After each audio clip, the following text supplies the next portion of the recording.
में आपका स्वागत है और मैं हूं चंदन।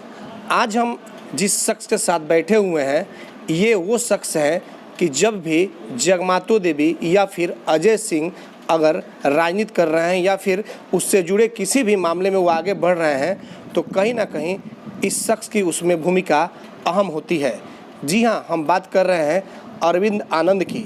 अरविंद आनंद वो शख्स हैं जो समाज से जुड़े एक से बढ़कर एक काम और ख़ास करके जो भी इस ज़िले में प्रतिभा है, जो कि दबे कुचले लोग हैं लेकिन वो ऊपर तक नहीं पहुंच पाते हैं, इनकी सोच है कि उसे सहयोग करके उसे आगे बढ़ाने का काम किया जाए। और आज इन्हीं सब मुद्दे को लेकर के, हालांकि इस चुनाव में भी इनकी अच्छी खासी भूमिका रही। जब ये अजय सिंह के कैंपेनिंग के दौरान कई गांव के सुदूर इलाके में जब पहुंचे तो उन्होंने देखा कि आज भी गरीबी चरम सीमा पर है और वहां तक नेता नहीं पहुंच सके हैं। तो इनकी एक सोच है कि अब चुनाव समाप्त हो गए लेकिन उसके बावजूद जो गरीब हैं उनको कहीं ना कहीं सहयोग की ज़रूरत है या फिर उनके जो बच्चे हैं उन्हें पढ़ने की ज़रूरत है ताकि भविष्य है वो देश के तो वो आगे बढ़े। इन्हीं सब मुद्दों को लेकर के हम अभी मौजूद हैं अरविंद आनंद के पास और इनसे हम जानेंगे कि आखिरकार ये जो अपनी सोच को कहाँ से लाए हुए हैं और क्या कुछ ये आगे करना चाह रहे हैं। अरविंद आनंद जी, सबसे पहले आपका स्वागत है एटीएन लाइव पे।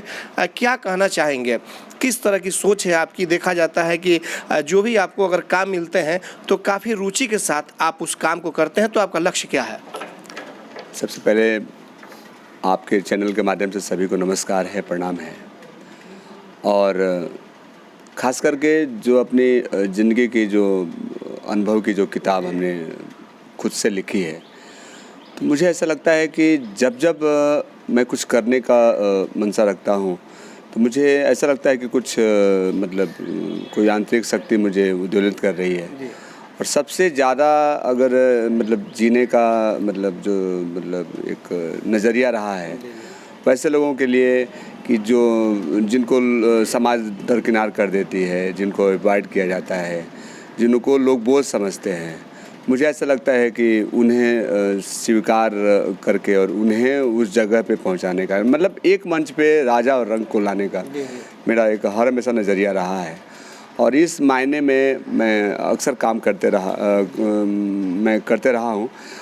और सबसे उसमें सपोर्ट के रूप में हमारे बड़े भैया अजय सिंह जी और भाभी कविता सिंह जी जो नवनिर्वाचित सीमांत सांसद है, तो मुझे ऐसा लगता है कि एक ऐसा लगाव हो गया कि जब भी कुछ इनका ओकेज़न होता है, जब भी कुछ सोशल ओकेज़न हो या कुछ पर्सनल ओकेज़न भी होता है, उसमें भी मैं सामाजिक मुद्दों को ढूंढ लेता हूँ और समाज के सामने रखने का प्रयास करता हूँ। अरविंद आनंद जी, जैसे कि जो जानकारी हम लोगों को मिली हुई है कि चुनाव कैंपेनिंग के दौरान कई जगहों पे आप गए, हालांकि आप लोगों को जो जानते हैं वो ये भी जानते हैं कि जो आप शख्स हैं वो कहाँ तक और किस तरह से आप कार्य करते हैं, लेकिन जो नहीं जानते हैं वो उनको हम आज चाहेंगे कि हम अपने चैनल के माध्यम से वो लोग भी जानें कि आखिर अरविंद आनंद वो कौन से शख्स हैं और उनकी सोच क्या है। तो इसको लेकर के जैसे कि ये जानकारी हुई कि आप कैंपेनिंग के दौरान कई जगहों पे गए और वहाँ पे उन्होंने देखा कि आज भी गरीबी चरम सीमा पे है, खानाबदोश की ज़िंदगी लोग जी रहे हैं। इसके लिए क्या कुछ आपने सोचा है? इसलिए कि नेता तो कई लोग आएंगे जाएंगे, कई तरह के आश्वासन देंगे, लेकिन ज़मीनी स्तर पे काम नहीं होते हैं। तो सोशल कामों के लिए आपने क्या कुछ सोच कर रखा है? देखिए पंडित जी, सबसे पहले तो मैं बता दूं कि अपने बारे में फिल्म इंडस्ट्री से हम लोग जुड़े हुए हैं, फिल्म निर्माण और निर्देशन से जुड़ाव रखते हैं और काम भी करते हैं। इसके पहले काफ़ी चर्चित फिल्म दुल्हन गंगा पार के हमने बनाई थी। उसके पहले अनुपम खेर, इंद्र कुमार जैसे लोगों के साथ काम किया। मुंबई की चकाचौंध की दुनिया में रहा, लेकिन उस चकाचौंध की दुनिया में रहते हुए मैं जब जुहू से जब अंधेरी की तरफ आया करता था तो अक्सर रात में कभी काम के बदौलत तो कुछ फुटपाथ पे ज़िंदगी को देखा करता था। तो निश्चित तौर पे बचपन से मैं इस तरह का सोच रखता था। इस तरह का भी एक था कि जब भी किसी को दुख को देखता था तो दुखी हो जाता था।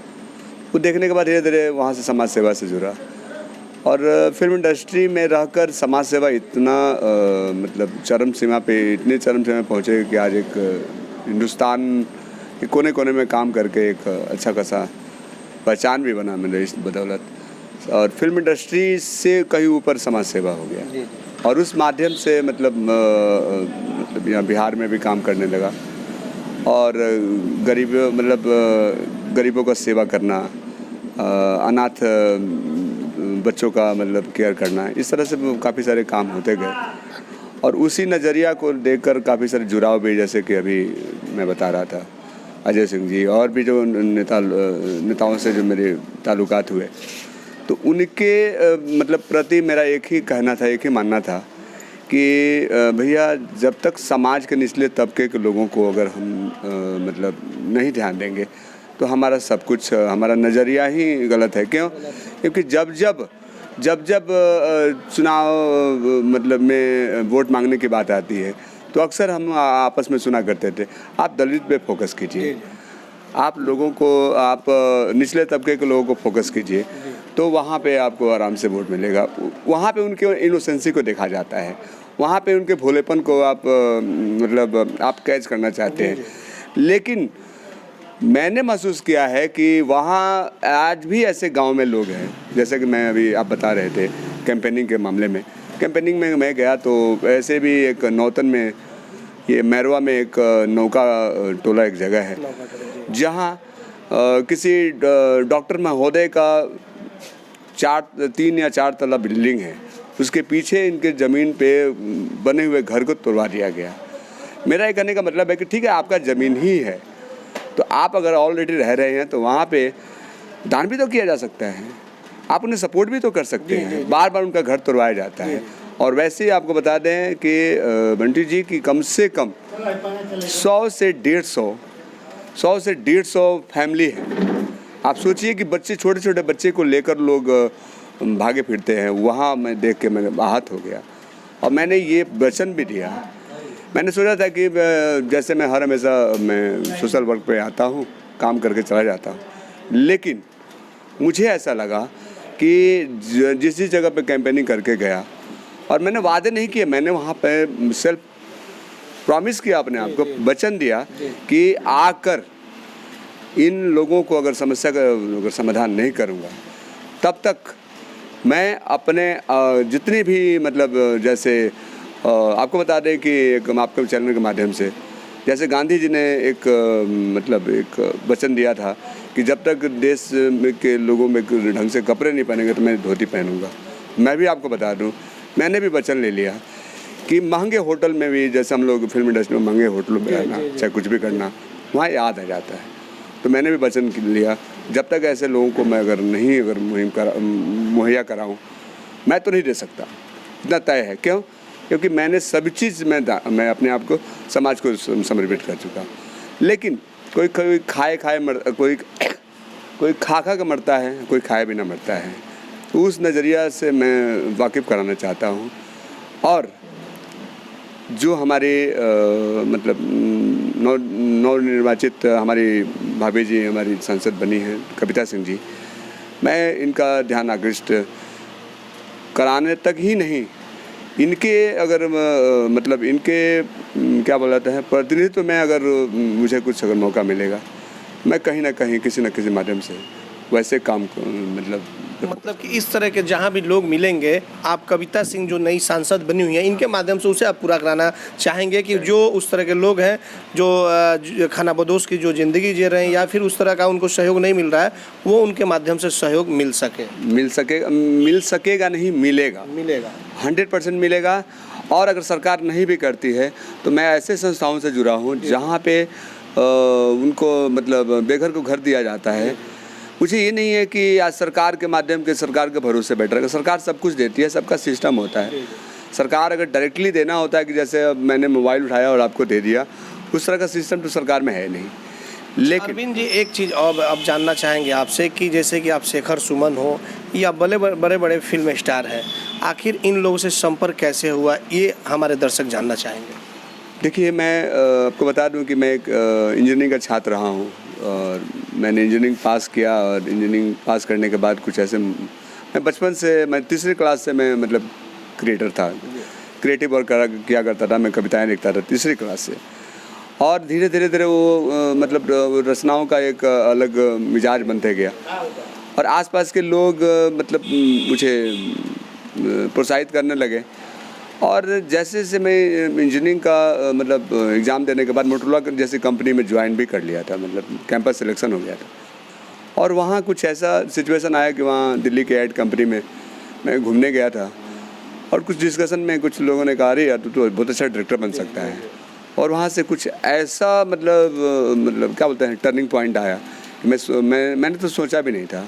और मास मीडिया का कोर्स किया, कोर्स करके मैं मुंबई चला गया।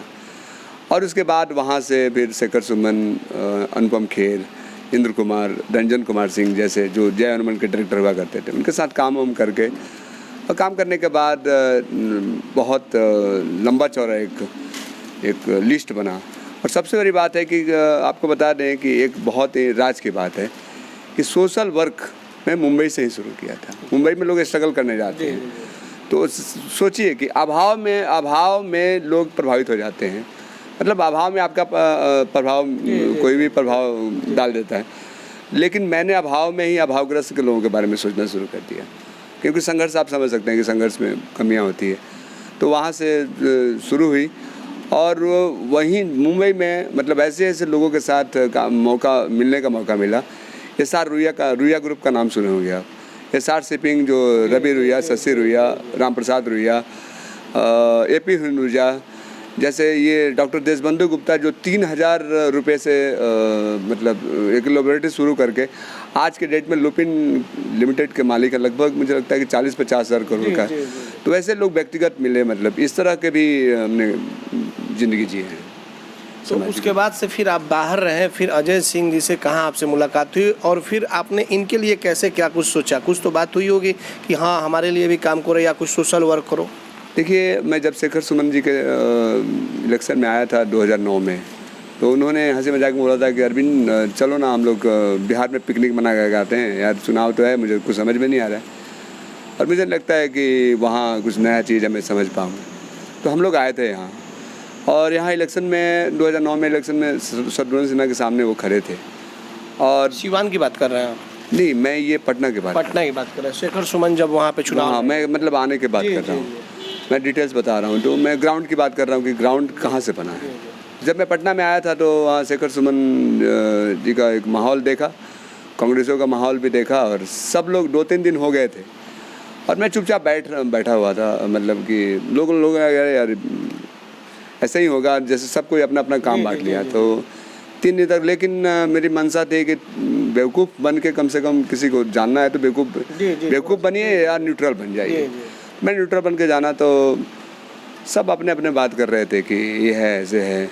अब सोचिए कि मैं आपको हंसने वाली बात बता रहा हूँ। जब शेखर सुमन आए तो लोगों ने कहा कि मेरे पास 2 लाख वोट है, किसी ने कहा 2 लाख वोट है, किसी ने कहा 4 लाख वोट है। तो एक दिन भैया ने कहा कि चलो जोड़ना कितना हो रहा है। तो जोड़ने के बाद 17 लाख हो रहे थे और 12 या 13 लाख जनसंख्या था। मतलब एक उन्होंने कहा बोले यार अरविंद ये 3 लाख कहाँ से पैदा, मतलब पैदा भी करेंगे तो नहीं आएंगे। मतलब हंसने वाली बात। सही बात। तो उस समय उस माहौल में मुझे कुछ अजीब लगा कि यार कहाँ हम लोग आ गए। लेकिन 3 दिन के बाद जब मैनेजमेंट का एक सिस्टम मैंने से भैया को समझाया तो अचानक ला के खड़ा कर दिए कि सारा कुछ यही देख रहे हैं। तो वहाँ से एक माहौल बना। भैया तो चुनाव हार गए, चले गए, लेकिन मुझे यहाँ स्कोप दिखा क्योंकि मातृभूमि से प्रेम था। तो वहाँ से मैं सामाजिक काम करना शुरू किया। उसी समय सामूहिक शादी का एक दौर शुरू हुआ। आज के डेट में 800 बेटियों की शादी हम लोगों ने कराया अलग अलग एरिया में, अलग अलग क्षेत्र में। और उसी बीच में जहाँ तक अजय भैया की बात है, अजय भैया ऑलरेडी मेरे बुआ जी के लड़के हैं। मेरे गांव की बुआ जी थी जगमातो देवी। और उस समय फॉर्मल बातें हुआ करती थी, लेकिन शेखर सुमन से जुड़ने के बाद इनके पास जब खबर आ गया कि अरविंद आनंद एक नाम का एक लड़का और आपके मतलब एकमा मठनपुरा का है, वो मिलने की इच्छा रखे। और मैं जब मुलाकात हुई मेरे कामों से काफ़ी प्रभावित हुए। उन्होंने कहा कि जगमातो देवी एक मिडल ट्रस्ट हमने निर्माण किया है, इसमें तुम्हारा क्या सहयोग मिल सकता है। फिर वहाँ से धीरे धीरे मतलब क्या बोलते हैं संजोग बनता गया। और काम करते करते 2013 में याद होगा कि मुख्यमंत्री जी का कार्यक्रम का संयोजन का भार मुझे मिला। एक मैंने जीवनी भी लिखी माता जी के ऊपर, संपादकीय से लेके। और सिवान में मेरा ही कॉन्सेप्ट था कि भैया जब हम लोग सामाजिक काम कर रहे हैं, जब जयंती मना रहे हैं, पुण्यतिथि मना रहे हैं, कुछ ऐसा काम होना चाहिए कि जहाँ समाज के लोग प्रेरणा उठा सकें। उसमें मैंने विशिष्ट व्यक्तित्वों को सम्मानित करने का योजना बनाया। चरित्र निर्माण शिविर बच्चों के ऊपर लगाया गया। और ये एक ऐसा मतलब आप समझ सकते हैं कि रिश्तों में जो एक इमोशनल जो रिश्ते होते हैं उसका मामला ही अलग होता है। और ख़ासकर समाज के प्रति समर्पित भाव का जो रिश्ता होता है बहुत ही गहरा होता है। और वो रिश्ता हमारा और अजय भैया का बन गया। और मैं कैसे कहा गया कि आगे बढ़ता गया, काफिला बनती गई, और पीछे मुड़ के देखा तो पूरे सारी जहां में साथ थी। तो इस तरह एक चीज़ और जानना चाहेंगे आनंद जी आपसे कि जैसे कि अभी नौतन में पवन सिंह का कार्यक्रम हुआ था, पवन सिंह ने भरी मन से आपको बुलाया और कहा कि मैं अरविंद आनंद के साथ एक नई फिल्म बनाने जा रहा हूँ। वो फिल्म का निर्माण कर रहे हैं। एक फिल्म कश्मीर हमारा है, नाम से ही आपको मतलब लग रहा है कि देशभक्ति फिल्म है। और एक फिल्म तिरंगा हमारी पहचान है जो मेरा सोलो प्रोडक्शन है। और ये जो कश्मीर हमारा है, एक हमारे मित्र हैं राज जायसवाल, उनके साथ एक प्रोड्यूसर मैं भी हूँ, DRJ रिकॉर्ड्स। तो ये कश्मीर हमारा है में मतलब कश्मीर को लेकर जो आपसी छिटाकस्सी है आज, मतलब हिंदू मुस्लिम का जो आज भी जो गैपिंग है वो क्यों है, उसको मुद्दा को लेकर पत्थरबाज वाला जो आप जानते हैं पत्थरबाजी का, इस तरह से एक बहुत अच्छे राइटर हैं बीरू ठाकुर, उसको उस कहानी को बहुत ही ढंग से पिरो रहे हैं, बहुत अच्छे लेवल पर लिख भी रहे हैं। और बहुत ही जल्द उसकी शूटिंग होगी। और तिरंगा हमारी पहचान मेरी खुद की स्टोरी है। और एक तिरंगा मतलब उस सब्जेक्ट के माध्यम से मैं दिखाना चाह रहा हूँ जो तिरंगा हमने 3 कलर्स जो चुना है, एक जो हमारा राष्ट्रध्वज है, राष्ट्र की पहचान है, तो नाम ही है तिरंगा हमारी पहचान।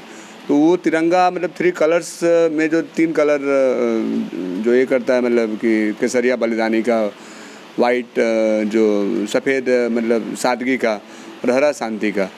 तो इस पे एक हमने ताना बाना कहानी को बुना है। और उस लेवल पे मतलब 3 हीरो की कहानी है। और एक सेंटर कैरेक्टर में मतलब एक महिला को दिया गया है जो आज़ादी की मतलब स्वतंत्रता सेनानियों, देखिए कितनी बड़ी विडम्बना है कि स्वतंत्रता की बात कर लेते हैं हम, 15 अगस्त 26 जनवरी मना लेते हैं, लेकिन स्वतंत्रता सेनानियों के ऊपर अभी कभी किसी फिल्मकार की नज़र नहीं गई है। तो उस फैमिली से एक मैंने कैरेक्टर को उठा के, आज भी वो एक मतलब बुजुर्ग महिला जो 90 साल की है, जिन्होंने आज़ादी देखी है, वो आज भी ज़िंदा है।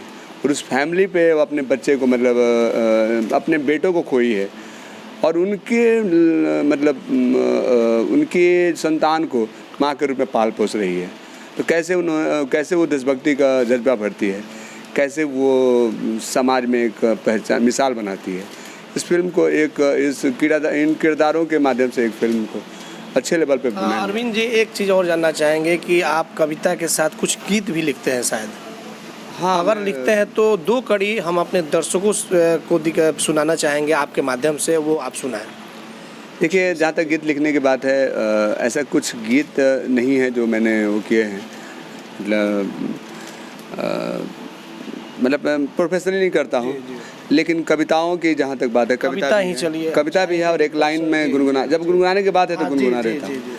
आजकल का ज़माना है कि आज आप अगर शराफत में जीते हैं, अच्छाई में जीते हैं, तो निश्चित है कि आपको बेवकूफ़ समझा जाता है। तो उस पर मैंने एक लिखा था कि गाना है, हमरा दिल के भीतर जे रहेला उहे हमके पागल कहेला, तोर जकरा खातिर आँख से बहेला उहे हमके पागल कहेला। अर्थात कि मतलब अगर जिसके लिए आप सोचते हैं वही आपको मतलब समझता नहीं है, दरकिनार कर देता है। तो ये माध्यम से मैंने इस तरह के लिखे थे। और एक जो लाइन मैंने लिखी थी आजकल के ज़माने में कि जिसको जितना लोग बड़ा समझते हैं वो अंदर से खोखला होता है, ऐसा होता है ना बंटी जी? तो मैंने लिखा था, आज से 10-12 साल पहले की है, लेटेस्ट में तो बहुत फेसबुक का आईडी में अरविंद आनंद नाम से फेसबुक आईडी है, उस पर मेरे लिख जाएंगे आपको, मतलब मैं आपको व्हाट्सएप पे करूँगा, तो आपको अच्छे लगेंगे तो आप दर्शकों तक पहुँचा सकते हैं। मैंने एक लिखा था कि जिसे समझा महल वह खंडहर ही तो था, निर्लज निगाहों को थामे वह एक शहर ही तो था, जर्जर निगाहों से जख्मी वह आदम उसे तम दे रहा दोपहर ही तो था, गिरे बूंदों को चाट उसने प्यास को बुझाया वह औरों के लिए जहर ही तो था। बहुत खूब, बहुत खूब। और अगली पंक्ति है, निश्चल निस्तेज है अब वह, कभी उसका रुतबा हुआ करता था, आज उसको कुत्ता भी पूछने नहीं आता। लोग कहते हैं ना कि बहुत पैसा था, आज नहीं है। निश्चल निस्तेज है अब वह, कभी उफनता हुआ लहरी तो था, गिरते मीठे झरनों का मीठा व कलकल गिरते मीठे झरनों का मीठा व कलकल वह उसके लिए वह मतंग गंवार ही तो था, जिसे पाकर वे फूला ना समाये। सॉरी, एक लाइन है कि सजी थी खूब महफिल, उस महफिल को परोसे पतझर ही तो था, जिसे पाकर वे फूला ना समाये वह अरविंद का फेंका पत्थर ही तो था। बहुत बहुत खूब, बहुत खूब। तो ये सब कविताएं मतलब हम लोग। अच्छा अरविंद जी, एक चीज़ चलिए अब अंतिम एक सवाल आपसे और करेंगे कि आजकल देखा जा रहा है कई भोजपुरी, हालांकि सभी लोगों को नहीं कहेंगे, लेकिन कुछ भोजपुरी कलाकार हैं जो कि अभद्र गानों का, शब्दों का प्रयोग कर रहे हैं, जो परिवार के साथ पिक्चर नहीं देख सकते हैं, गानों को नहीं सुन सकते हैं। तो इसके लिए क्या आपने कुछ सोचा है? सोचा नहीं है, करता हूँ। मेरी फिल्म उठा के आप देखिए तो कुछ आंशिक रूप से मसाले को ध्यान में रखते हुए, थोड़ा बहुत मसाला देने के बाद आप हमारी फिल्म दुल्हन गंगा पार के जो यूट्यूब पे है, आप देखेंगे तो आप परिवार के साथ फिल्म देख सकते हैं। मुझे कुछ दुख होता है, मैं मतलब ये नहीं कि मैं बदलने के मैं बड़ी बड़ी बातें करूं, मैं नेतागिरी करूं, ऐसा कुछ भी नहीं। आज तक सिर्फ नेतागिरी की गई है, नेता बन जाते हैं भोजपुरी कलाकार। आपको सच पूछिए, लोगों को बुरा लगे या अच्छा लगे, लेकिन जिन कलाकारों को तुरंत पार्टियां भी आके उनको टिकट दे देती है, ये मुझे सर अच्छा नहीं लगता है। क्यों? क्योंकि मैं उसी फील्ड से मैं भी हूँ। मैं जिसके बदौलत हमारी औकात होती है, बिसात होती है सर, उसके लिए सबसे पहले मैं जीने में विश्वास रखता हूँ और जीता भी हूँ, और पूरी इंडस्ट्री भी जानती है। लेकिन 2 दिन पहले लोग आते हैं और आके और कहते हैं टिकट दे दिया जाता है, चुनाव लड़ा जाता है और जीत जाते हैं, तो इसमें क्या करेंगे समाज के लिए? क्या करेंगे? सही बात। समाज के लिए मुझसे पूछा जाए, लेकिन मुझे चुनाव नहीं लड़ना है, मुझे MP MLA नहीं बनना है, लेकिन इतना ज़रूर करना है कि हर दिल में अगर ज़रूरत हो तो एक बार मुझे अगर दिल से याद करे तो मैं उसके पास पहुंचूं। ये सेंस से मैं काम करता हूं। और उनके लिए जो कह रहे हैं आप, जो कह रहे हैं भोजपुरी में अश्लीलता के लिए, भोजपुरी में जो अश्लील गानों का करते हैं, तो मैं तो यही कहूँगा कि उन गानों को अपने घर में ले जाकर, जहाँ उनकी माँ बहनें हैं, अगर सुनने का अगर ताकत रखते हैं तो वो बनाते रहे, नहीं तो ऐसे ही अगर जैसे वो दूसरे की माँ बहन के मतलब छिटाकसी करते हैं, समझिए को अपने आप को करते हैं। मैं यही कहना चाहूँगा कि अगर आपको ऐसा लगता है कि अगर आपके फैमिली अगर आपको मना नहीं करती है तो आप गाइए, शौक से गाइए। कि आपके उस जो महिलाओं की बात है, तो महिला में आपकी भी माँ है, महिला में आपकी भी बहन है। तो मेरा ये कहना है, चाहे कोई भी हो, और यहाँ पे सबसे बड़ी बात तो आवाज़ उठाने में लोग डरते हैं। लोग रहते हैं फलाना क्या कहेगा, क्या कहेगा। अपनी ज़िंदगी अपने तरीके से हर आदमी जीता है। अगर कुछ काम नहीं देगा, कोई नहीं करेगा, तो जीने तो आता है, कोई जीने का अधिकार तो नहीं छीन लेगा। तो मैं ये कहना चाहूँगा कि जो लोग अगर अपने स्वार्थ के लिए अपनी संस्कृति को बेचते हैं, अपने ईमान को बेचते हैं, अपने सभ्यता को बेचते हैं, मैं बताता हूँ कि उससे बड़ा गद्दार और उससे बड़ा नफरत बड़ा इंसान नहीं हो सकता है। और मैं चाहूँगा कि सरकार भी उनके लिए एक नियम कानून बनाए, सिर्फ मीडिया में और सिर्फ अखबारों के पन्नों तक सीमित नहीं रहे। अगर नहीं होगा तो शायद मैं इसके लिए कुछ भी मतलब अनशन जैसे शब्दों पे मैं उतर सकता हूँ, और कोई बहानेबाजी नहीं। बहुत बहुत धन्यवाद। तो आपने सुना, ये थे अरविंद आनंद, मुख्य रूप से ये कलाकार हैं, आपने सुना भी, हालांकि इनके बारे में बहुत हम भी नहीं जानते थे, लेकिन जब इनसे बातचीत हुई तो अंदर से इनको हमने कुरेदने का काम किया। बहुत सारी बातों को इन्होंने हमारे चैनल के माध्यम से रखा। हालांकि समय समय पे इन पे बातचीत भी होगी, लेकिन आज जिन मुद्दों पे इनसे बातचीत हुई कि कई फिल्म स्टारों के साथ इन्होंने काम किया हुआ है। सिवान के लिए हालांकि ये अभी नए हैं, इन्हें अभी लोग पहचान नहीं सके हैं, लेकिन अरविंद आनंद वो शख्स हैं कि अजय सिंह या फिर कविता सिंह या फिर जगमातो देवी उनकी माता जी जो थी, उनके अगर कोई कार्य होता था, कोई बड़ा कार्य होता था, किसी प्रकार की रणनीति बनाई जाती थी, तो यही अरविंद आनंद उस रणनीति के भी एक अंश हुआ करते थे। और इनसे कई मुद्दों को लेकर बातचीत हुई, समाज से भी जुड़े कई चीज़ों को लेकर के बातचीत हुई, और जो कुछ खानाबदोश जो बच्चे हैं या फिर उनके परिवार हैं, उनके भी बारे में बातचीत हुई। इन्होंने साफ तरीके से कहा कि मैं पॉलिटिकल मुद्दों से हट करके मैं उन लोगों को जो आज अपनी ज़िंदगी खानाबदोश की ज़िंदगी गुजार रहे हैं, उनको मैं उनके हक को दिलाने का काम करूंगा।